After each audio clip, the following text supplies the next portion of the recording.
Olá, pessoal, sejam todos bem-vindos. Estamos iniciando o primeiro dia do nosso Bootcamp em Marketing e Vendas B2B.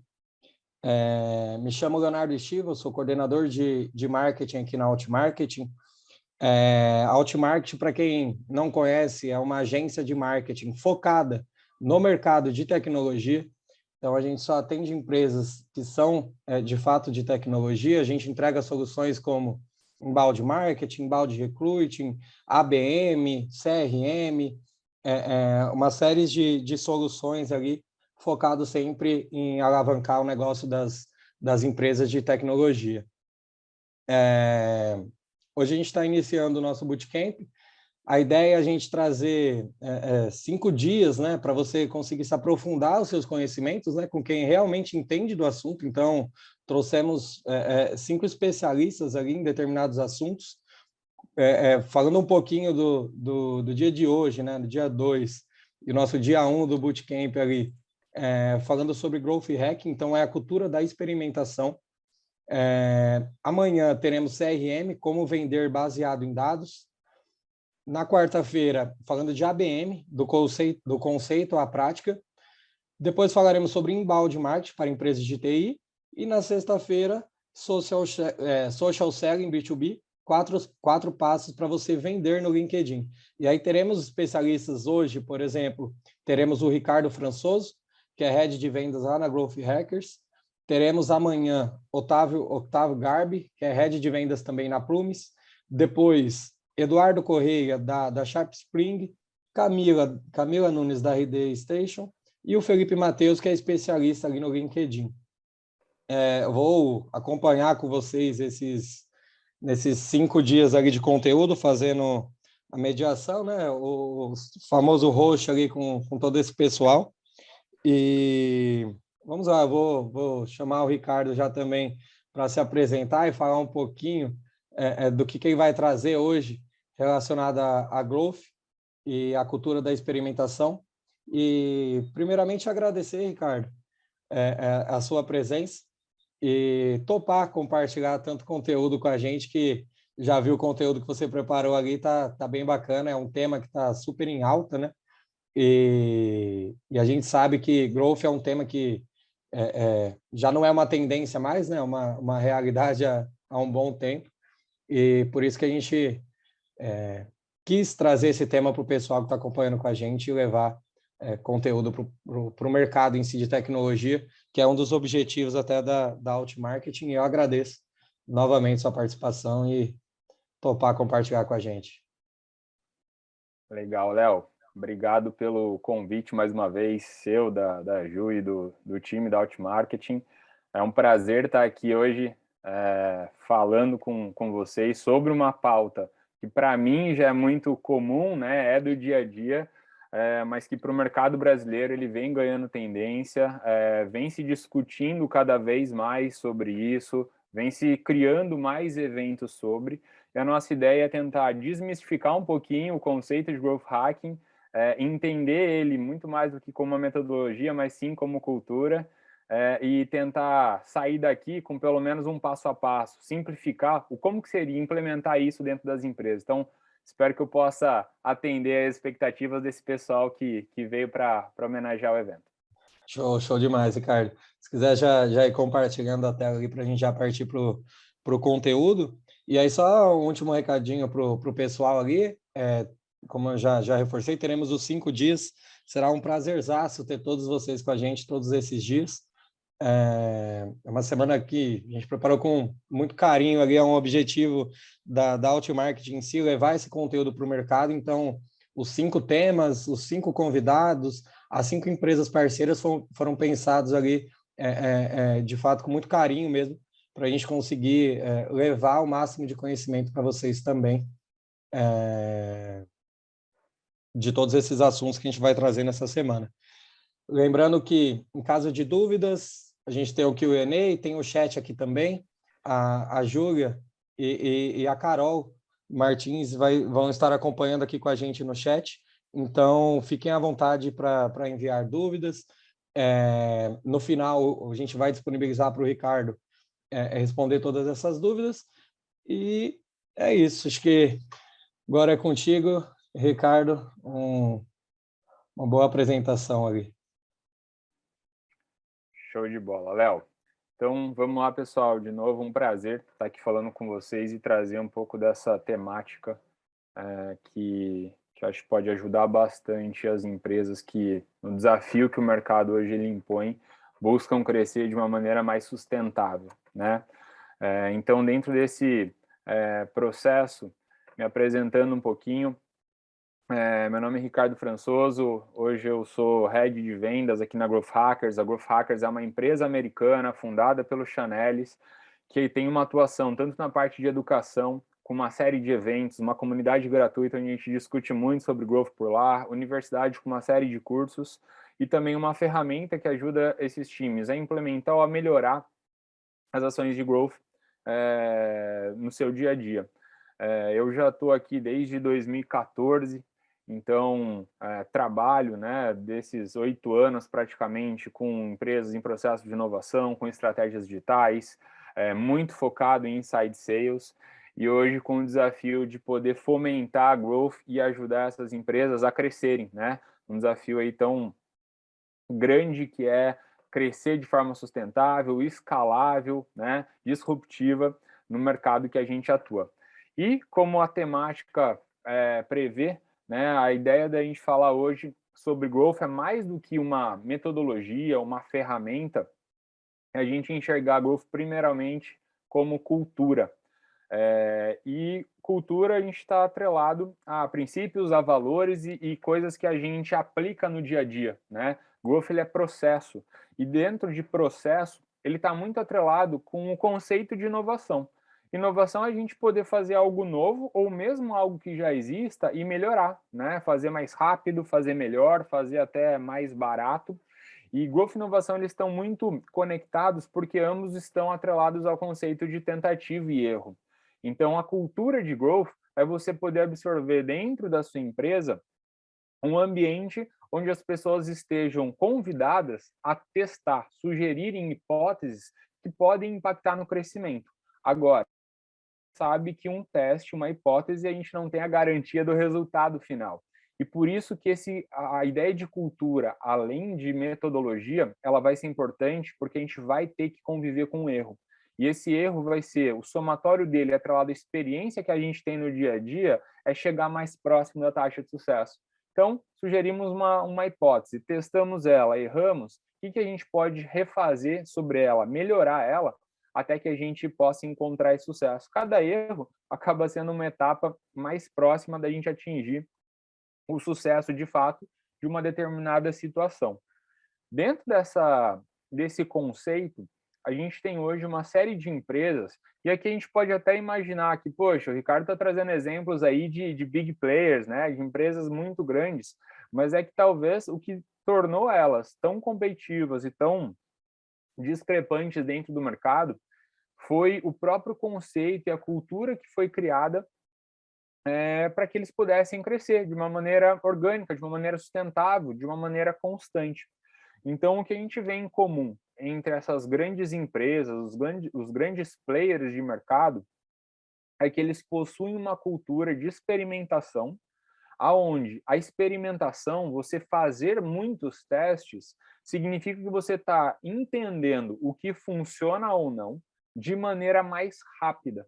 E quando você está acelerando a quantidade de experimentos, você está acelerando a estratégia, a cultura de growth dentro da sua organização, estando mais próximo de ações que vão permitir você escalar. Agora, fazer muitos testes, experimentar bastante, é um pouco diferente do conceito de testar a qualquer custo, né? Todos esses experimentos, esses testes, eles têm que estar atrelados a um foco, a um objetivo, a uma métrica que seja importante para o negócio. E para que isso aconteça, e esse entendimento de metodologia, de framework, né, de execução, ele possa vir a calhar, entendendo que a gente vai errar bastante, a gente precisa criar um ambiente seguro e propício para esse ambiente de teste.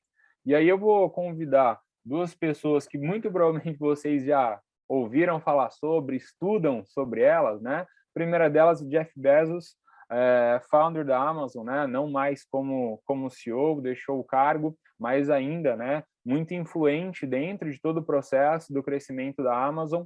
E uma das suas famosas cartas ali para os enfim, participantes, para os colaboradores, investidores, né, os stakeholders no geral, ele traz uma fala que está muito atrelada a essa cultura que foi criada dentro da Amazon.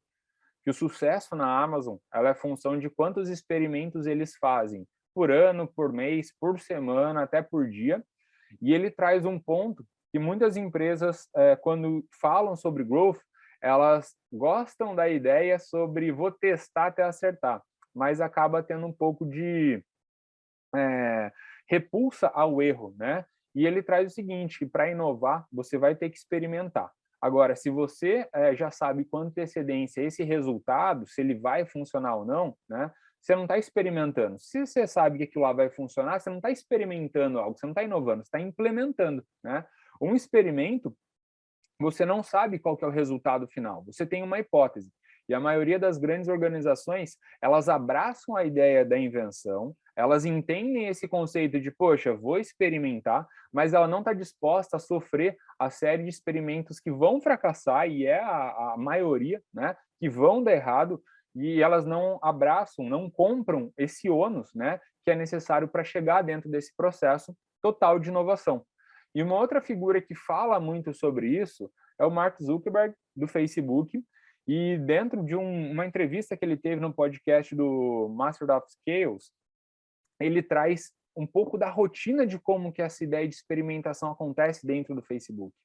Ele diz que uma das coisas nas quais ele mais se orgulha e que muito provavelmente impactou, né, como chave de sucesso na estrutura do Facebook, são como eles fazem testes, que nunca apenas uma versão do Facebook em execução. Daí ele diz aqui que provavelmente há mais de 10.000 versões simultâneas acontecendo e que o time hoje ele tem uma autonomia, né? Qualquer engenheiro da empresa pode decidir a qualquer momento que ele quer testar algo. Lógico, existem parâmetros, né, algumas regras sensíveis de negócio para que esses testes eles aconteçam, mas que eles podem a qualquer momento fazer um teste, aplicar isso para um cohort, uma fração da base, e depois apresentar para o time o impacto que esse teste ele teve, né? Como isso afetou as métricas que mais importam para o negócio. Se essas métricas elas forem impactadas positivamente, a ideia é que eles possam testar e aprimorar, expandir isso ali dentro. Agora, caso esse teste ele mostre que ele fracassou, que ele não funcionou, como que isso é listado e documentado para a empresa para fazer um trabalho de gestão de conhecimento? Esse gestão de conhecimento, ele atrela uma segurança, né, de produtividade até, menos retrabalho, as pessoas entendendo o que já foi testado, o porquê que não funcionou. E quando a gente fala de autonomia, é importante a gente não confundir com uma anarquia no processo de experimentação, né? De novo, os testes eles devem acontecer em larga escala, traçando uma estrutura menor, onde o custo, né, o impacto negativo, ele seja muito baixo, que é um cohort menor, uma versão menor para a base, né, uma tela única ao invés de mudar o site todo, independente de como vai ser esse teste, e que o resultado disso, né, ele pode ser extremamente escalável. Então, você aumenta as chances de sucesso e reduz o impacto negativo dessa estrutura. E isso sempre com foco, o objetivo, qual que é a métrica e o porquê que eu estou executando essa experimentação. E essa quantidade de testes, além de nos aproximar do sucesso de uma maneira mais rápida, ela também minimiza a chance de as ações que a gente faz, a gente esteja estagnado, né? A gente não consiga ter o êxito. Então, quanto mais eu testo alinhado a um norte, a uma métrica, a um objetivo claro, maior a chance de eu me aproximar do sucesso. Hoje, a taxa de mercado é que 70%, 80% dos testes que são executados pelas empresas que já trabalham com growth, eles não funcionam. Mas que os 20%, 30% dos que funcionam, eles são suficientes para se pagarem, para criar uma estrutura, né? Suprir um gap, uma lacuna, ou acelerar uma oportunidade de crescimento, tal qual que isso pode mudar os números da própria empresa. E é dentro desse cenário de inovação, de experimentação, que ele sempre existiu, que o Chanelis, o fundador da Growth Hackers, ele, lá para 2010, ele cunhou o termo Growth Hacking, né? Que basicamente era uma série de ações e operações que as pessoas já faziam, mas não existia um processo, uma documentação sobre o como aquilo era feito, né? Então ele, de certa forma, resumiu que Growth Hacking ele se diferencia de um marketing tradicional por criar uma cultura de experimentação contínua que envolve não mais uma área, mas a empresa inteira a mover métricas tanto quanto qualitativas, buscando um crescimento sustentável. Mudanças de processos e sempre com um viés de processo contínuo de melhoria em qualquer que seja a situação, né? Então, quando a gente olha para a growth, a gente olha para uma área, uma célula, que ela flutua entre as várias frentes que uma empresa ela pode ter. E, bom, se a gente está falando sobre um contexto de várias áreas, né, de várias oportunidades, a gente não está olhando growth apenas como algo de marketing, ou algo de inovação, ou algo de produto.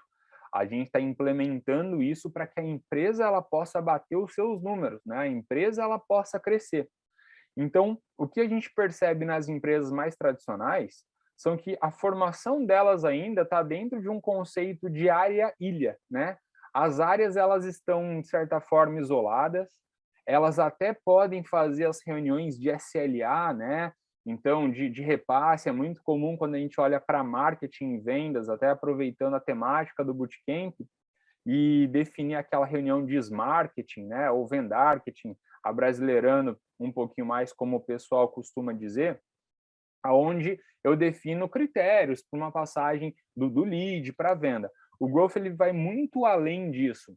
A ideia aqui é que você saia de uma estrutura onde a área, em conceito de ilha, ela olha para as métricas, para os objetivos e para os números dela. E se ela bater aquilo, está excelente, para uma ideia muito mais voltada para uma visão holística. As empresas de alto crescimento, elas quebram esses muros, elas saem desses silos, elas compartilham o que elas vêm fazendo, e isso garante que diminua o retrabalho, que você consiga ter mais sugestões e ideias de como executar algumas questões.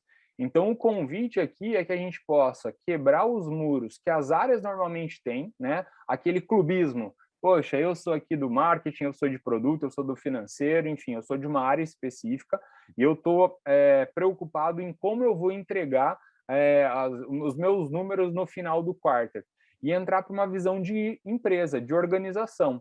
Como que a gente pode olhar para as nossas áreas aqui dentro e fazer com que umas aprendam com as outras? Como que ideias da área X podem contribuir para a melhoria de performance da área Y? E que o somatório disso tudo façam com que a empresa ela possa crescer e chegar a números mais impactantes numa maior velocidade, numa maior tração e de uma maneira, de novo, sustentável. Não tem bala de prata em growth, não tem atalho, né? Não é um marketing 2.0. Growth ele é um processo de melhoria contínua que envolve toda a empresa, que vai olhar para objetivos claros, seja de alto grau de oportunidade de crescimento ou de talvez problemas que uma das áreas ou uma das frentes ela apresente que impacta diretamente no negócio.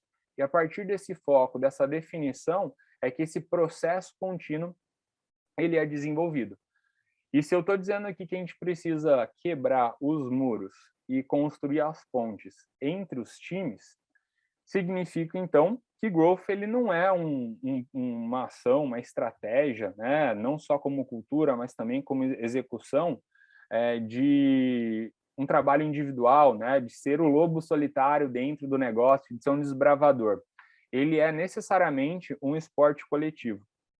E quando a gente fala de esporte coletivo com uma nova cultura, esse processo ele acaba sendo doloroso. Porque a gente vai ter que, de repente, mudar processos, adicionar outras ferramentas no nosso dia a dia, mudar nossas atividades, começar algo novo, né? E isso dói um pouco. A mudança, ela pode vir com uma camada de empolgação, mas ela também nos tira ali do nosso flow, né? Do momento, do fluxo de trabalho que a gente tem já confortável. Por mais que tenha outros desafios, a gente está falando aqui de uma mudança de paradigma, de entendimento sobre. E dentro desse processo, essa construção ela dolorosa, ela pode ser dolorosa no começo, mas ela pode ser minimizada. Em growth, a gente vai perceber que no próprio processo de experimentação, a gente vai começar com ideias pequenas, implementar isso de uma maneira mais leve e rápida, né? Quase com o conceito do mínimo viável, né? Mínimo esforço. Qual que é a menor estrutura que eu posso ter para iniciar um teste? E na definição de um time, vai ser a mesma coisa. A gente tem um padrão, né? um playbook, um guia no mercado hoje, sobre como construir, né, e montar uma estrutura de um time de growth para que a gente possa executar essa cultura, para que a gente possa aderir e adotar o conceito de experimentação de um processo contínuo de melhorias, de aprendizados, de hipóteses e aplicar isso baseado nos resultados, em dados, né? Agora, essa estrutura, é importante deixar claro aqui que ela pode ter alguns estágios diferentes, e a minha ideia é apresentar para você um pouquinho desses estágios e trazer de uma forma generalista que a formação desse time, em geral, ela envolve uma estrutura multidisciplinar. Eu vou precisar de pessoas de diferentes áreas que possam trazer seus pontos de vista, suas experiências, suas habilidades, para que a gente possa, então, rodar esse processo de growth. Que mais do que ter a cultura, então, de errar, de testar e de aprender, eu vou precisar estar executando isso tudo. Então, eu vou precisar de habilidades técnicas para que a gente possa implementar esse processo. Agora, a formação desse time, ela vai estar muito alinhada ao objetivo que você, como empresa, como organização, tem, né? Ao que você quer priorizar, isso tanto no formato de times, mas também no que a gente chama aqui de alavancas de crescimento, né? Então, uma forma simples de entender as alavancas de crescimento vem de um conceito que o Dave McClure criou lá na 500 Startups, né? Que é uma métrica, uma forma, na verdade, de facilitar ao empreendedor, ao dono do negócio, ele visualizar como que ele deve atuar em cima do seu negócio para que ele possa crescer. Então, ele divide em 5 macro áreas aqui, né? A área de aquisição, a área de ativação, a área de você fazer uma referência para alguém, de reter clientes ou até de gerar receita. Então, atrelado a essas alavancas, mais ao seu negócio, ao que de fato impacta, você vai montar um time de growth que ele pode ter essa estrutura, produto, marketing, engenharia e dados, né? Mas ele também pode envolver, de repente, o time de financeiro, ele pode envolver o time de vendas, ele pode envolver times que estão de acordo com a sua realidade. Então, aqui a gente está criando um conceito de entendimento de estrutura, mas o mais importante aqui é frisar, pessoal, a gente vai precisar de um time multidisciplinar. E aqui eu tenho 3 possíveis estágios para iniciar ou até para melhorar quem já faz growth dentro da empresa. O primeiro deles, e o mais comum, é que as empresas que começam a implementar growth, elas não necessariamente tenham um time de growth, né? Esse time de growth, ele é muito mais parecido com um comitê. O que eu quero dizer com isso? A gente vai adotar a estratégia e a cultura de growth dentro do nosso negócio. A gente quer estressar novas ideias, pensar diferente, melhorar algo que a gente já faz, acreditando que aquilo vai ter um impacto maior, ou a gente quer começar algo novo. Então, a gente vai criar um comitê selecionando pessoas que hoje respondem para áreas distintas, e aqui o exemplo que eu dei é para uma área de engenharia, uma área de marketing, uma área de produto, uma área de vendas, e essas pessoas elas vão dedicar 10, 15, 20, sei lá, 25% do tempo delas para a rotina de growth. O que vai ser primordial aqui? Além da cultura, de entendimento, de sugerir ideias atreladas a um objetivo claro, né? Aonde a gente vai atacar, considerando que a gente tem recursos escassos, o mais importante aqui vai ser a gente ter uma pessoa que seja o capitão desse processo. E muito mais do que uma descrição de vaga, né, de um growth manager, aqui a gente vai precisar de alguém com características de um gestor de projetos. Alguém que possa, junto com esse time multidisciplinar, que respondem hoje para outras áreas, mas que vão se reunir semanalmente para discutir um processo de inovação e experimentação, qual que é o guia, qual que é o norte, o que a gente deve ou não priorizar. Então, é muito comum que as empresas que ouçam esse termo, se interessem e queiram fazer algo diferente, elas não comecem contratando já e montando um time de growth. Elas usem os recursos que elas têm internamente, de pessoas de áreas distintas, e que vão dedicar parcela do seu tempo em iniciar um processo de experimentação. A gente tem um caso da própria HubSpot, que hoje tem uma área de growth, assim como ela tem uma área de marketing, uma área de vendas, né, com o seu VP, mas que growth começou embaixo do guarda-chuva de marketing, olhando apenas para a alavanca de aquisição, né? Esse era o desafio da época. É dessa forma que eles começaram uma cultura de experimentação, definiu uma pessoa de marketing para atuar sobre experimentos dentro dessa alavanca de crescimento que era a aquisição de novos clientes para a HubSpot, pensando em topo, meio e fundo de funil, e como que ele poderia ter ações em cima disso, e a partir dos resultados, de ter alguém olhando e testando isso tudo, ele foi se emancipando. E hoje a HubSpot ela tem um time, né, completo e específico de growth. Então, o primeiro passo é a gente poder usar a estrutura que a gente já tem internamente, entendendo melhor como desenhar isso através de um framework e tendo uma pessoa que possa fazer essa gestão, basicamente, de projetos, de priorizar e de avançar o que vem acontecendo. Um segundo level é quando a gente já começa a ganhar um pouquinho mais de maturidade em growth, a gente emancipa aquele comitê, e pode ser o próprio time do comitê ganhando outra vaga, né, sendo remanejado dentro da empresa, ou mesmo contratando de fora, onde a gente começa a ter a formação de um time de growth. Então, eu já vou ter hoje pessoas que respondem para um time de growth, lembrando que o time de growth ele vai flutuar entre as áreas, ele vai precisar se conectar, né? Ele é a ponte entre todas essas outras áreas para identificar aonde que a gente precisa atuar, aonde que a gente precisa fazer mais testes, porque a gente ainda tem recursos escassos de tempo, de braço, de dinheiro, né, de investimento. Então, de quem que a gente precisa mais se aproximar? E ele não tem um time ainda autossuficiente. Então, ele vai ter uma formação, às vezes, de uma pessoa só, que é responsável por chamar pessoas de outros times e fazer um pouquinho do slide anterior, né? Ainda num comitê, mas já com pessoas que são dedicadas a growth. Eles já têm métricas, eles já têm que responder por alguns números atrelados ao processo de experimentação. Então, eles começam a ganhar um pouquinho mais de autonomia. Esse é o que a gente entende como segundo passo. Eu tenho hoje pilares de growth, mas eu ainda uso recursos de outras áreas para eu conseguir rodar o meu processo de experimentação. Até que, por fim, eu chego numa construção de um time dedicado, né?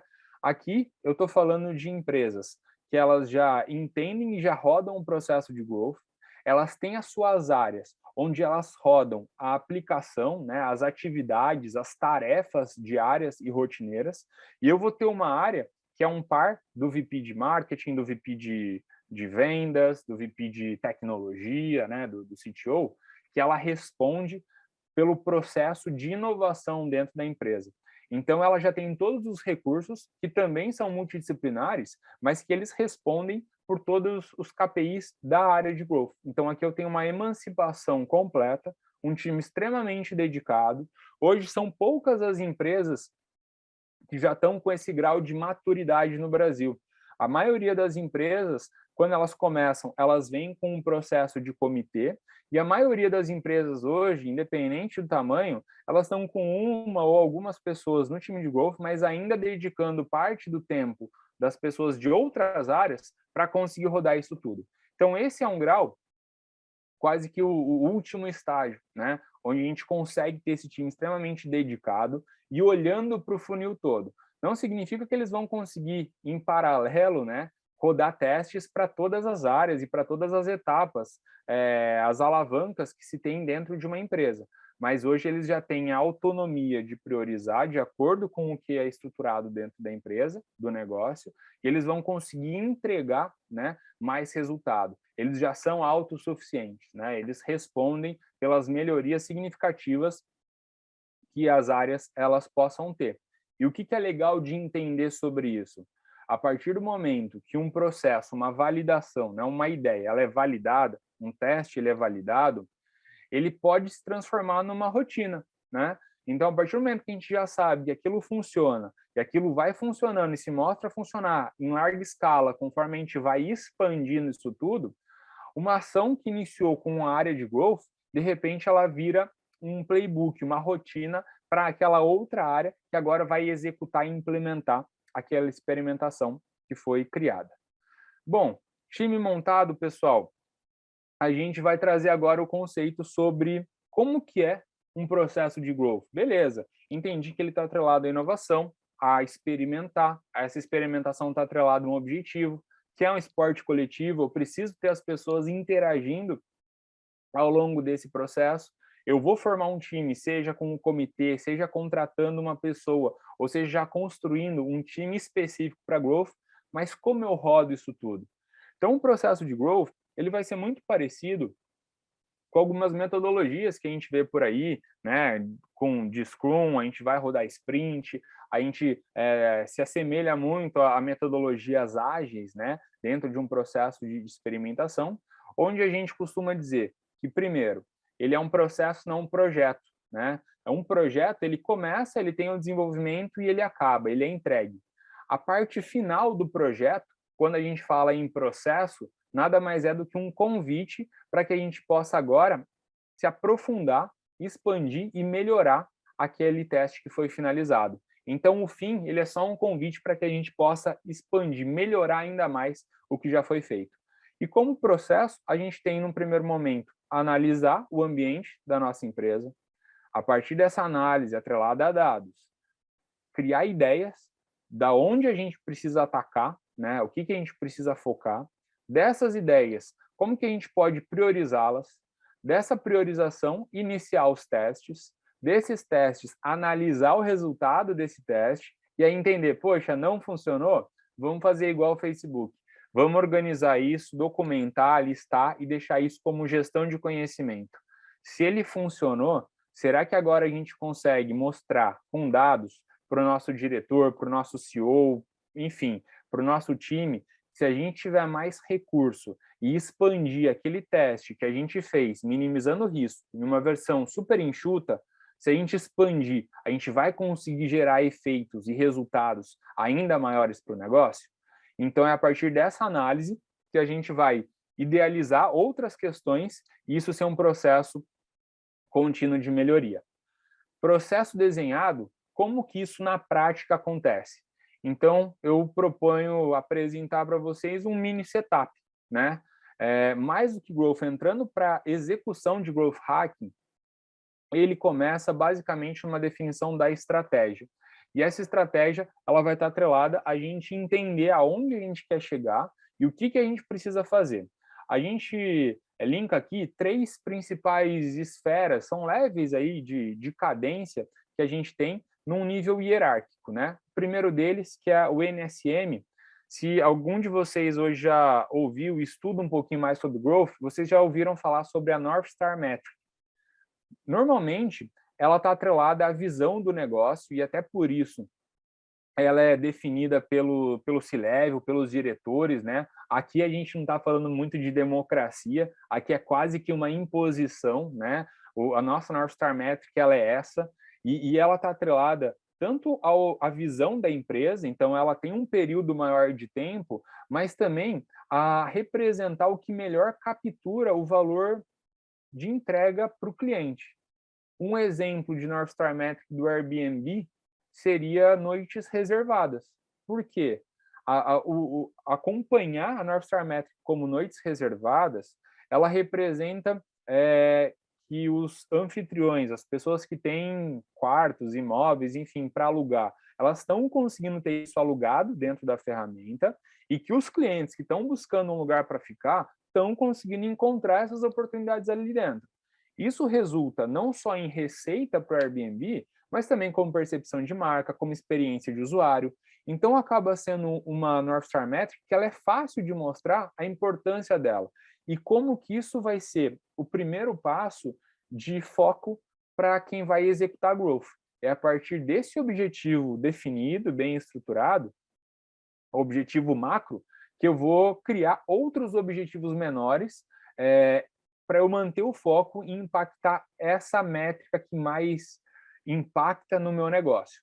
E dentro desse segundo level de objetivos, aí se no primeiro, de North Star Metric, a gente está falando de top-down, decidido muitas vezes pelo dono da empresa ou por alguém que seja VP, uma diretoria, os objetivos eles vão ser definidos e desenhados, linkados à North Star Metric, mas desenhados pelo time, seja um comitê, seja um time dedicado, que vai executar a growth. Então, se a gente tem uma North Star Metric definida, noites reservadas, quais são os objetivos, quais são as grandes alavancas que a gente tem hoje para impactar nessa métrica? Então, aqui a gente ressalta sobre a métrica pirata que eu já falei anteriormente na formação de time, com algumas possibilidades. Qual que é o meu grande desafio? Para onde eu quero caminhar? Para um aumento de sign-ups num produto que eu tenho? Para um aumento de page views no meu site, né? Para ter mais reservas? Eu quero falar sobre ativação de usuários para o meu aplicativo, para o meu SaaS, né? Então, eu quero mensurar qual que é o quanto de uso que quanto de atividade que esse usuário ele tem por dia, por semana ou por mês. Eu vou analisar o maior impacto, a grande alavanca de crescimento do meu negócio já está na minha base. Então, eu preciso melhorar a minha taxa de churn, de net churn, o retorno de clientes, a renovação desse cara aqui dentro, ou eu estou focado em receita, né, em fazer indicação. Então, o objetivo ele vai atrelar onde estão as grandes oportunidades ou grandes problemas que eu tenho dentro do meu negócio, o que eu tenho de recurso para focar. Cara, eu não posso falar com todas as alavancas de crescimento, então eu vou ter que escolher uma, né? Eu vou precisar ter foco para não dissipar a minha energia. Eu preciso concentrar a minha energia, não dispersar isso tudo, para que eu tenha, de fato, um impacto nos resultados dos meus testes. E, por fim, aí a gente entra na democracia plena, que é a parte de ideias.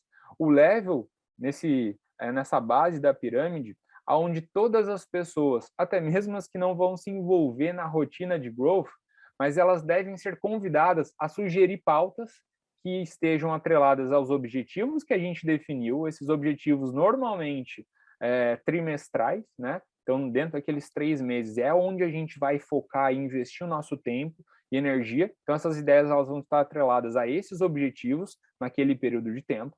E esses objetivos, por si, eles estão atrelados à nossa North Star Metric, a métrica mais importante, a métrica que guia o sucesso da nossa empresa, né? Então, de forma prática, pessoal, definição de métricas e objetivos, a gente utilizar de dados, né? E pesquisas tanto quali, mas também quantitativas, para encontrar essas oportunidades de alta alavancagem, né? Não pode ser algo que eu ache.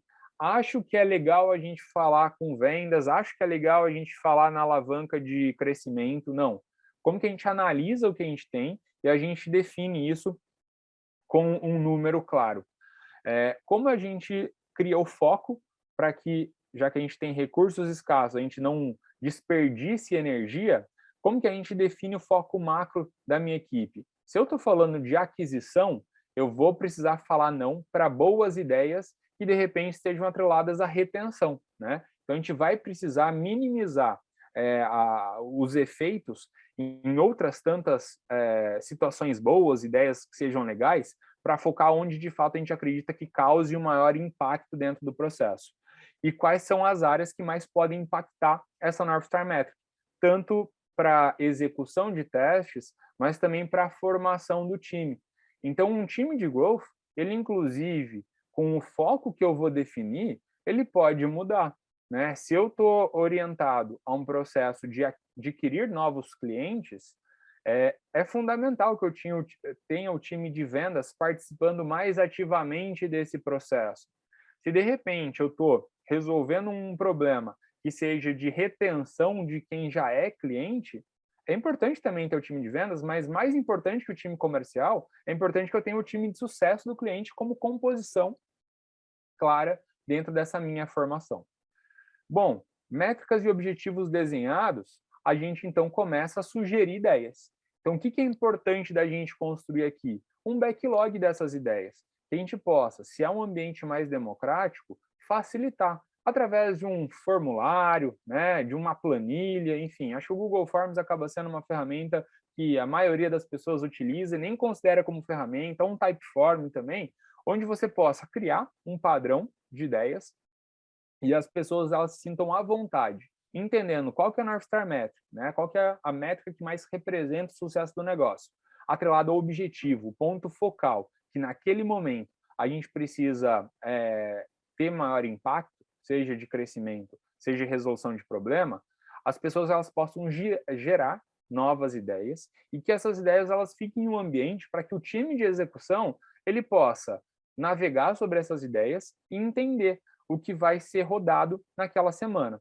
Considerando que eu posso ter um volume de ideias muito alto e com o meu recurso escasso de tempo ou de braço, é importante usar uma ferramenta de priorização de testes.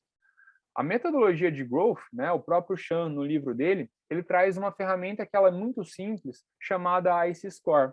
Ele junta 3 componentes básicos, que é o quanto de impacto essa ideia que você está gerando, você acha que vai causar no seu negócio.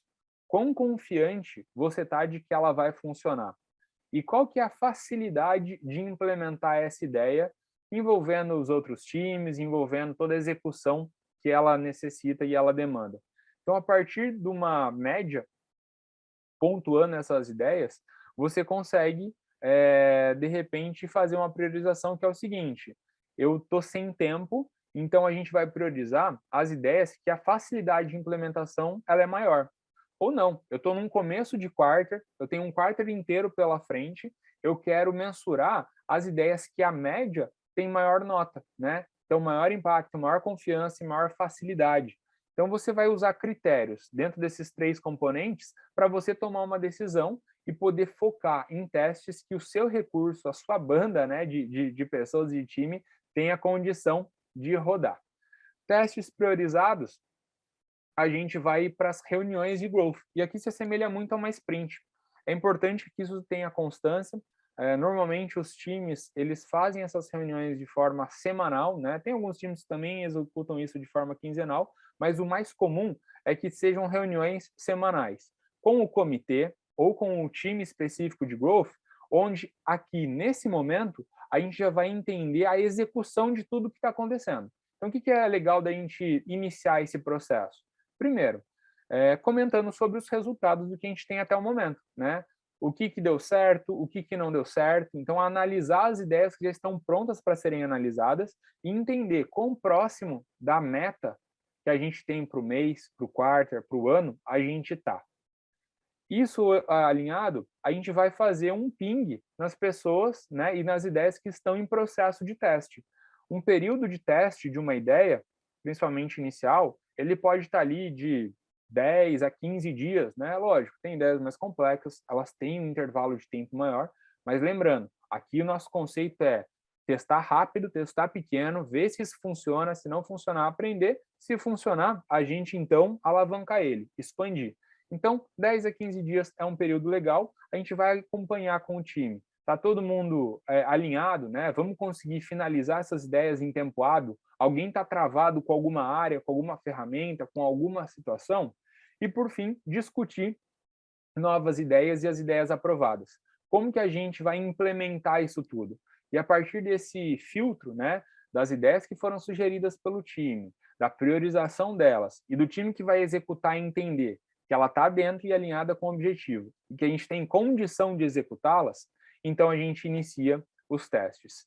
Testes finalizados, assim como Mark Zuckerberg comentou do Facebook, caso eles não funcionem, a gente precisa ter um histórico disso, um processo de documentação para mostrar a ideia era essa, a suposição foi essa, a gente executou esses passos e o resultado não foi favorável, não funcionou.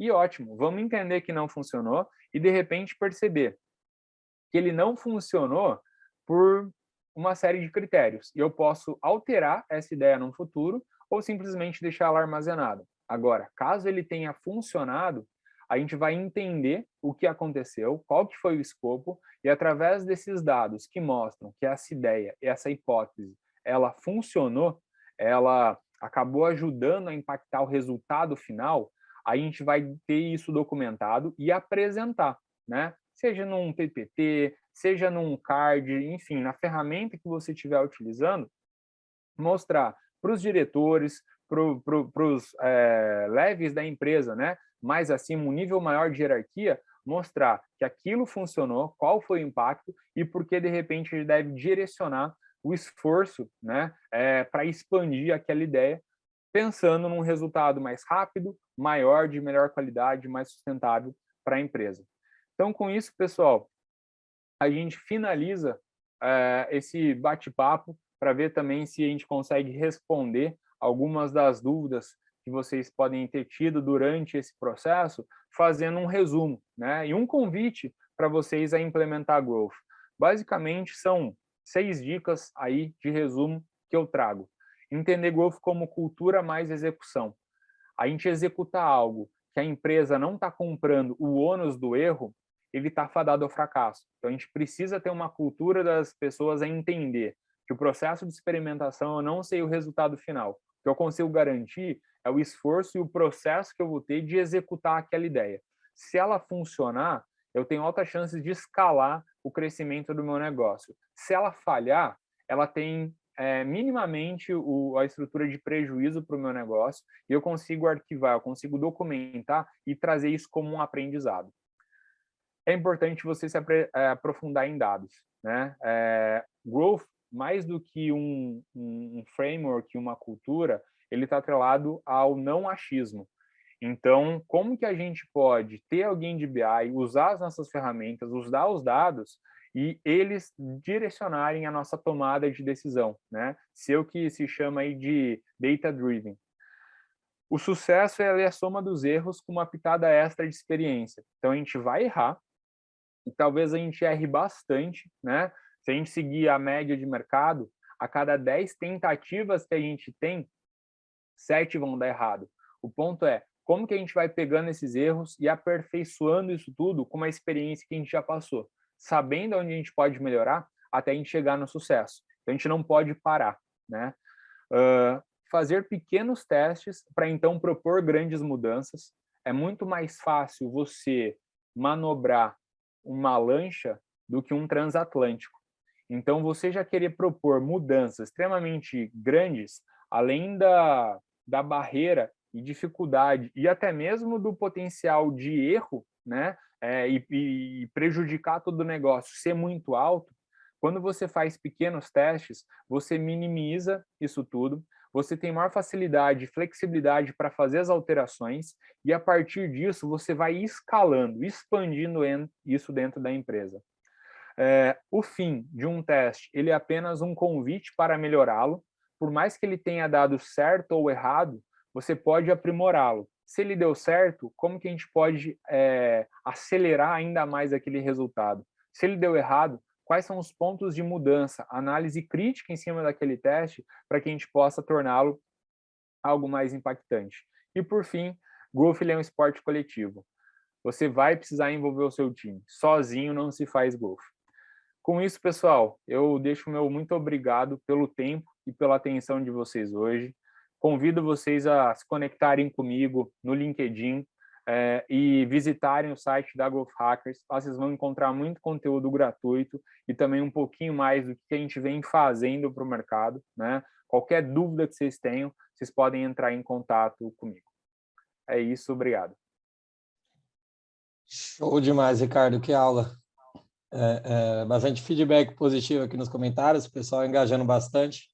Antes de partir para as primeiras dúvidas, né? Queria passar para o pessoal que muita gente perguntou se vai ter acesso depois a apresentação, e sim, nós enviaremos todas por e-mail, mas tivemos um bom engajamento aqui. Eu vou compartilhar contigo um pouquinho, bastante gente falando, a Rafaela comentou agora que era o horário dos prints, por bastante conteúdo compartilhado ali em tela. O Bruno, ele engajou ali no começo também, ele falou que... Um segundo...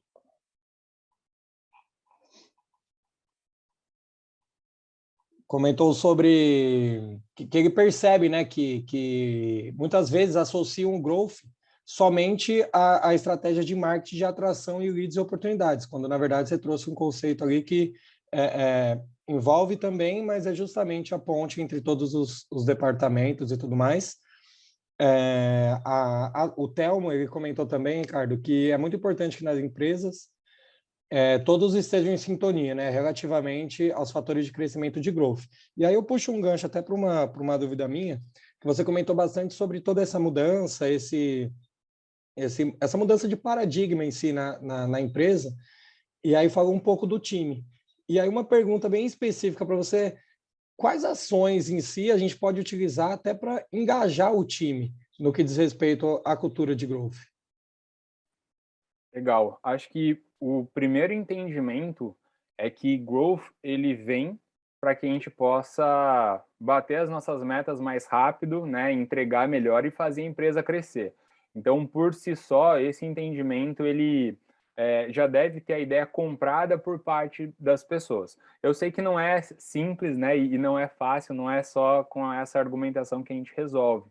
Então, o que a gente percebe bastante é que para ter adesão de alguma coisa, não só de growth, né, mas de um novo CRM, de uma nova cultura, de um novo hábito nosso, pessoal, no dia a dia, a gente vai precisar ter constância e a gente vai precisar ter um ambiente propício para isso.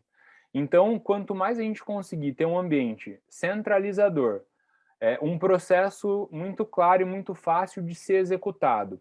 E num primeiro momento, né, se fala que você cria um hábito repetindo pelo menos 21 dias alguma coisa. A gente conseguir ter a constância de reproduzir aquela atividade, isso ajuda a gente ter o engajamento. Outras questões é ter métricas muito claras, né? Então, ter uma visão da empresa. A gente fala no planejamento estratégico, né? Tá saindo de growth, mas, poxa, ter a visão, ter a cultura, valores, objetivos, isso tudo faz com que os colaboradores, os funcionários, né? Eles comprem a ideia da empresa. Isso também vai se aplicar dentro de uma estratégia. Então, se a gente tiver claro, time, aonde a gente precisa chegar, quais são os nossos desafios, como que isso está documentado, de fácil acesso para todo mundo, e como as ideias elas são valorizadas, não pelo resultado final que ela tem, mas o quanto das ideias que o time ele elegeu e que elas foram executadas porque ela faz sentido, então você bonificar, gamificar até a empresa, pela participação que as pessoas têm em sugerirem ideias que parecem ser pertinentes e não só parabenizar pelo resultado daquela ideia que deu certo, você vai conseguir criar um ambiente que favoreça as pessoas a sugerirem ideias que não tem nada a ver, às vezes, com a área delas, que é o conceito de não ter mais áreas ilhas, mas que possam impactar o negócio como um todo. Então, eu vejo que é centralização, objetivos e métricas muito claras e, para dar um empurrãozinho, gamificar o que importa, que no caso aqui é a geração de ideias. Entrar no modo gravidade zero, atrelado ideias a objetivos, independente de ela dar certo ou não, porque o certo ou errado ele vai ser relativo, né? Vai ser ou funcionou para expandir ou falhou e aprendemos o como melhorar. Boa, Ricardo, respondido. Antes de partir para as perguntas do Q&A, que é onde o pessoal deve até enviar as perguntas aqui para facilitar para a gente também. Muito feedback positivo, viu, Ricardo? O pessoal falando que foi uma aula ali de MBA, objetivo, didático e direto. Então, agradeço, pessoal, a participação novamente. Bastante gente perguntando também dos links dos próximos dias, que sim, serão enviados minutos antes do webinar, como foi hoje. Só é importante ressaltando que vocês têm que, de fato, se inscrever na página de cadastro do nosso Bootcamp. Agora, partindo para as dúvidas do Q&A, o Bruno ele mandou que o Growth ele precisa fazer parte da cultura corporativa. E o que você sugere como passos ou por onde iniciar para criar uma cultura de growth em nossa empresa? Em todos os departamentos? Legal, acho que até na última falei um pouquinho sobre isso, mas, Bruno, o que a gente percebe, cara, que para começar, por mais que seja uma estratégia de toda a empresa, é importante a gente começar da maneira mais simples e com menor atrito. Então, ao invés de repente pensar já na empresa toda, quem que é você e mais alguns parceiros de time que já entendem um pouquinho mais de growth. Lembrando que a gente primeiro precisa sensibilizar, né? Vamos todo mundo comprar a ideia de growth, vamos estudar sobre isso. A partir disso, quais são as ações e testes que você pode executar que você não tem muita burocracia, que você não precisa pedir aval de alguém ou envolver outras pessoas, não é nem pedir aval, né? Mas sei lá, se eu sou de vendas e eu preciso mudar o site, eu vou ter que falar ou com marketing, ou com a agência, ou até com o time de tecnologia. Isso pode deixar criar mais atrito para a minha ideia. Então, num primeiro momento, para a gente adotar a cultura, é começar pequeno, também dentro de casa, com as pessoas que têm mais adesão a isso tudo, já tentando fazer um time multidisciplinar, e de repente começar com as ideias que são mais simples de ser executadas. A partir do momento que a gente tem maior facilidade de implementar e executar essas ideias, a gente começa a criar um repositório de dados mostrando o resultado disso tudo. E a partir do momento que a gente mostra que a gente está usando uma metodologia com uma cultura de experimentação e aquilo já gerou alguns efeitos, daí contra dados certos, dificilmente tem argumentos, né? Não é o que o Bruno acha que é legal, não é porque growth é uma modinha no Brasil, é porque implementando isso, nós internamente, num processo com maior autonomia, a gente já conseguiu ter efeito. Agora, imagina se a gente conseguir escalar isso para a empresa como um todo. E aí você vai ganhando esses departamentos. Show, Ricardo. Teve uma pergunta aqui no chat, que é da Viviane. Ela perguntou, Ricardo, qual a sua sugestão para essa metodologia fluir bem quando os colaboradores estão em home? E aí ela comenta, né, que na Areco, a empresa onde ela atua, lá tem as metas e os objetivos, mas com modelo híbrido, com o objetivo acho, de fortalecer a união dos times. Mas como que você daria de sugestão ali para quem realmente mantém o modelo home? Perfeito. Acho que o home office ele trouxe uma série de benefícios, mas ele também exigiu que as empresas tivessem maior controle, mais instrumentos para poder acompanhar e deixar todo mundo na mesma página, né? Então, a própria estrutura de transparência ela é fundamental. Quando a gente está falando de growth e a gente fala muito sobre documentação, isso já dá atrelado para growth. Então, como que vai ser o processo? A gente tem um ambiente onde esteja claro qual que é a nossa métrica, qual que é o nosso objetivo, e a gente possa ter acesso de todo mundo a esse banco de ideias. As reuniões acontecendo semanalmente, igual a gente está fazendo aqui, né, através de uma videochamada, a gente poder compartilhar com aquela pessoa que é a capitã, que é a líder do projeto, ela poder apresentar os resultados, as ideias que já foram executadas, o porquê algumas ideias não avançaram. Então, deixar todo mundo a par, seja do time que faz parte, mão na massa, né, execução, mas também a gente poder gerar relatórios, às vezes, para a empresa num canal de comunicação, num workspace, num Slack, mostrando, pessoal, essa semana o time rodou alguns testes. Você deixar a comunicação ela mais transparente. Para isso, dentro do home office, ou não, o que vai ser importante é a gente conseguir compartilhar o que a gente está fazendo, como a gente está fazendo e o porquê que o resultado foi X ou Y. Então, acho que o home office ele não muda muito de quando a gente pensa em growth de um time que esteja presencial ou até híbrido, né? Desde que a gente tenha processos claros e que essa transparência ela aconteça, desde aonde a gente precisa atuar para crescer até os resultados, o porquê deu ou não certo.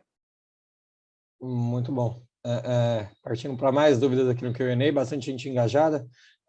Teve uma que veio anônima até, perguntou, fala que gostaria de saber mais sobre o tema e pergunta quais empresas brasileiras posso considerar como referência em growth para buscar mais informação. Legal. Bom, aqui no Brasil está sendo falado cada vez mais sobre esse tema. No nosso site, growthhackers.com, já tem muito conteúdo, mas a nossa comunicação ela é em inglês, né? Algumas empresas hoje que vêm fazendo um trabalho bem bacana é o pessoal da GLA, do Gabriel Mineiro. Algumas pessoas, acho mais até do que empresa, algumas pessoas que são feras de se acompanhar. É o nosso Head de Growth, que é o Pedro Clivati. Tem o Gabriel Mineiro, né, o Gabriel Costa, que está à frente da GLA. Tem o Felipe Vitti, tem o Huxley, tem o Thiago Oliveira. Então, tem uma galera aí bem bacana e depois eu posso, me chama no LinkedIn ali, que eu posso estar compartilhando o perfil dessa galera, e muito conteúdo bacana, de qualidade, gratuito, em português, que o pessoal está gerando e que é mão na massa, é de quem realmente vivencia isso tudo. Boa. Reforçando que aqui no chat a Júlia vai disponibilizar o link ali do LinkedIn direto do Ricardo também, e aí fiquem à vontade para mandar para lá também. A Rafaela Santos, Ricardo, ela pergunta, você comentou sobre a NSM, mas com qual periodicidade devemos medir? E além disso, quantas métricas deveríamos ter para saber se o projeto de growth está dando certo ou não? Legal. Então, a NSM é a North Star Metric, né? É aquela métrica que a gente entende como a mais importante. Ela está atrelada até a visão de negócio, tá, Rafaela? Não existe uma definição clara, essa North Star Metric ela deve ser alterada em 6 meses, 1 ano ou 5 anos. Mas o que a gente mais acompanha é que esse intervalo ele seja de pelo menos 1 ano. Por quê? É onde você vai ter um intervalo maior de tempo e como é algo sensível do negócio, ela não vai mudar todo instante. Então, a gente hoje vem trabalhando com uma estrutura de North Star Metric, uma periodicidade de 1 ano, né? E os objetivos que a gente atrela a essa North Star Metric, que daí vão ser as alavancas, o foco do nosso time de execução para atingir aquela North Star Metric, de acordo com a realidade, mas girando em torno aí de 3 meses. Um exemplo que se tem, eu estou pensando na minha North Star Metric como receita anual, né? O quanto que minha empresa está faturando, por exemplo, para simplificar. O faturamento ele pode estar atrelado tanto à aquisição de novos clientes, quanto também à melhor retenção e até upsell dos clientes que eu já tenho.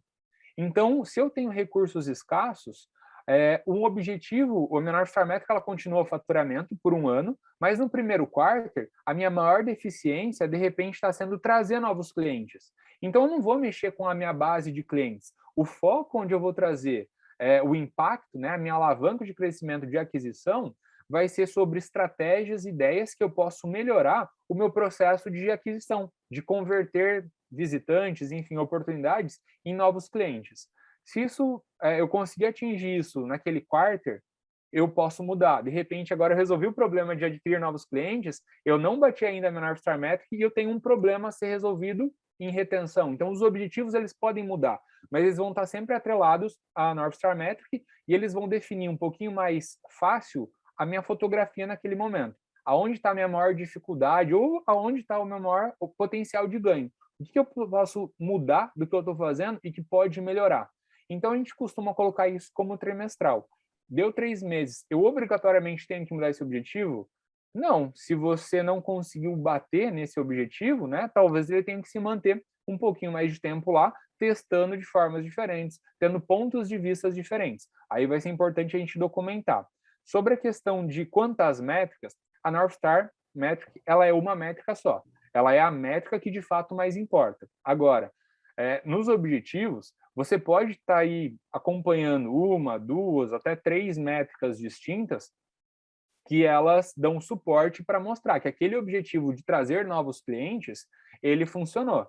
Eu posso estar falando de ticket médio, posso estar falando de nova receita, posso estar falando de número de clientes, e eu fazer um mix disso tudo para mostrar que no final do dia eu consegui bater aquele objetivo. Então, a quantidade de métricas, não existe também um valor correto. North Star Metric é uma só. Se você está falando de mais de uma North Star Metric, então a gente está falando de times diferentes, né? Para aquele time, para ter foco, é uma só. Objetivos, você pode ter aí as métricas que fazem sentido para você acompanhar, mas lembrando, se eu também for olhar para 10 métricas, será que eu tenho condição de abastecer igualmente todas elas? Então, a gente costuma aí falar de 1 a 3. Boa, Ricardo. Temos mais 3 perguntinhas aqui. O Breno, ele comenta que, Ricardo, já vi um conceito de high score. Nesse, além do impacto, confiança e esforço, é avaliado também o alcance. Você acha que faz sentido? Ele conta que ele sempre considerou o alcance dentro do impacto. Faz sentido, sim. O ICE Score é uma das metodologias das ferramentas de priorização que existe, né? Tem o RICE Score, tem o ICE Score, tem o PI Score.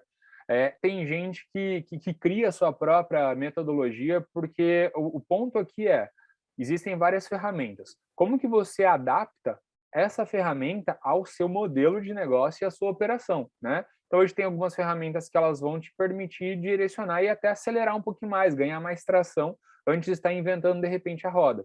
Se o alcance para ti ele é importante para o seu modelo de negócio, Breno, o Rice Score talvez seja a melhor métrica aí, a ferramenta de priorização que você tem que utilizar. Boa. Aí a Carla perguntou também, primeiro elogiou, né, excelente conteúdo, e ela conta que ela entende growth, mas que a diretoria não entende como algo que faça sentido, que a gente sabe que é uma dor ali em grandes empresas também.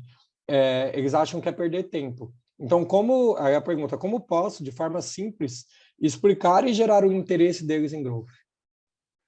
Legal. Com essa fala aí, Léo, eu lembrei daquele meme que é os homens da caverna, né, empurrando um bloco de pedra quadradão, né, e alguém com uma roda na mão falando assim, pessoal, preciso explicar para vocês uma coisa, né, que é mostrar sobre a roda, e eles empurrando no maior esforço o quadradão, falou assim, não tenho tempo para te ouvir, eu preciso fazer esse trabalho duro aqui, né.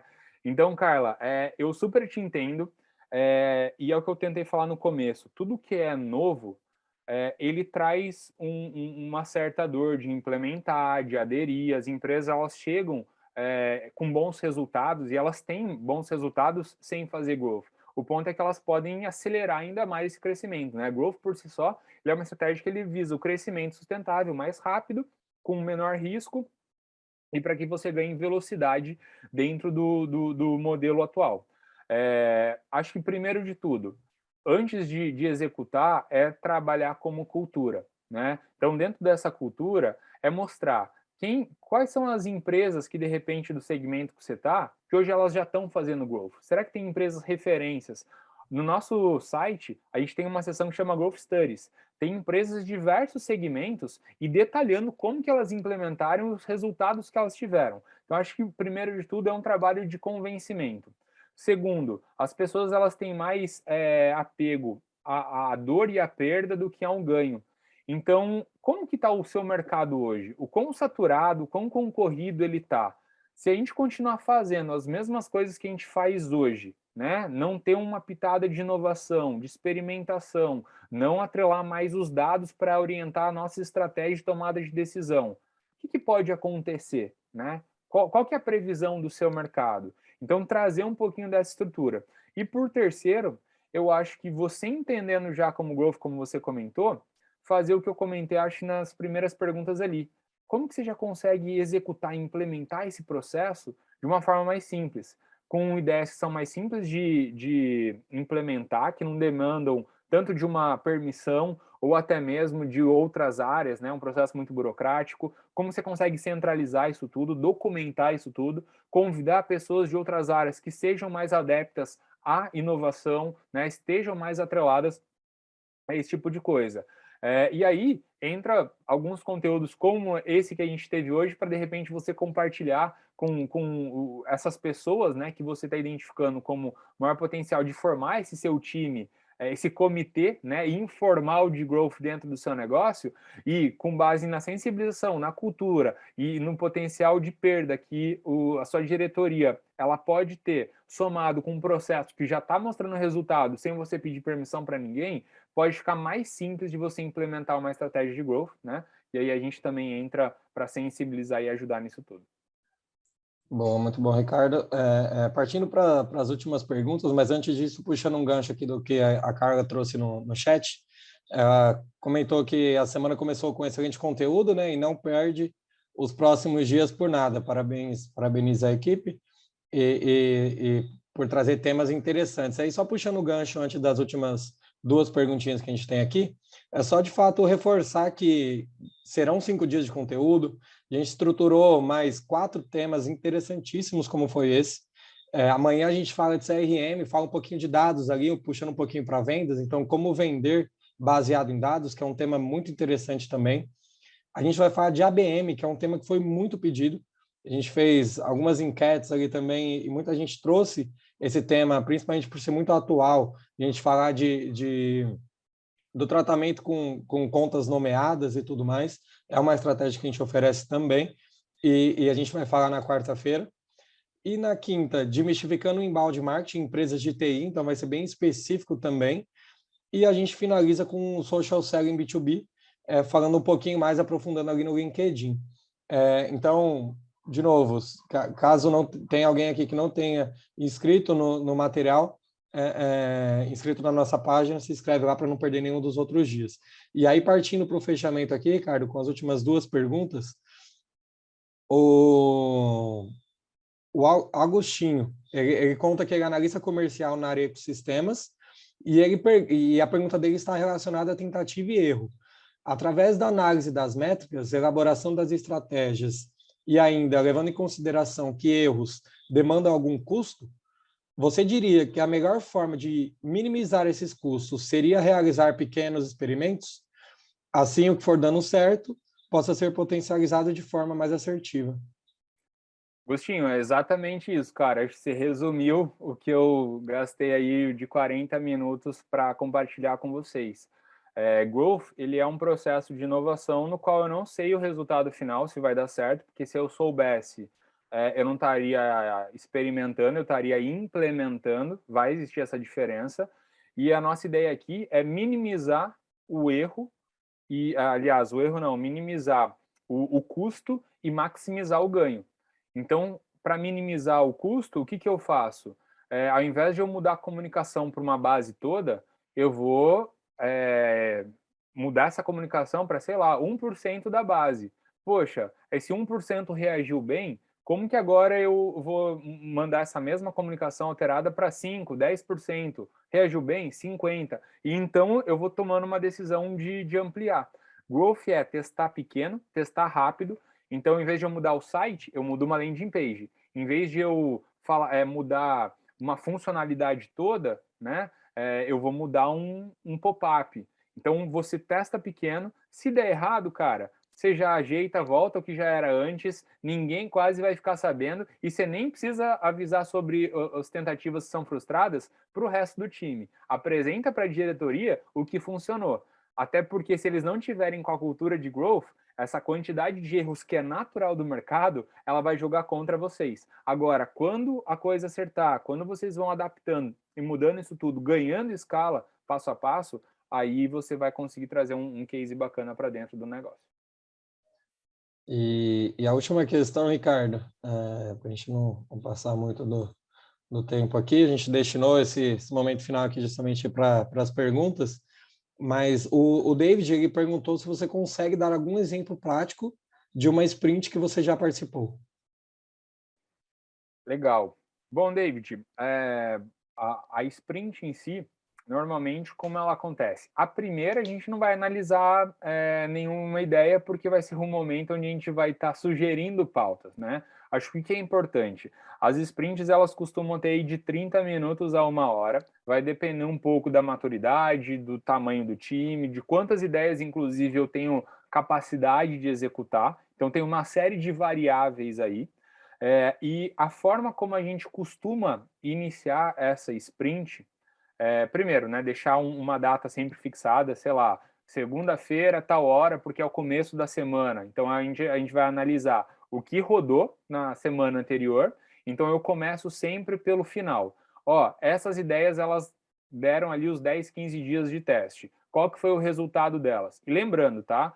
Uma ideia que eu crio, eu vou estar precisando usar outras ferramentas para mensurar esse resultado. Se eu estou pensando em melhorou a taxa de conversão da minha landing page, trocar o botão redondo pelo quadrado, e aqui eu estou dando um exemplo simples, né?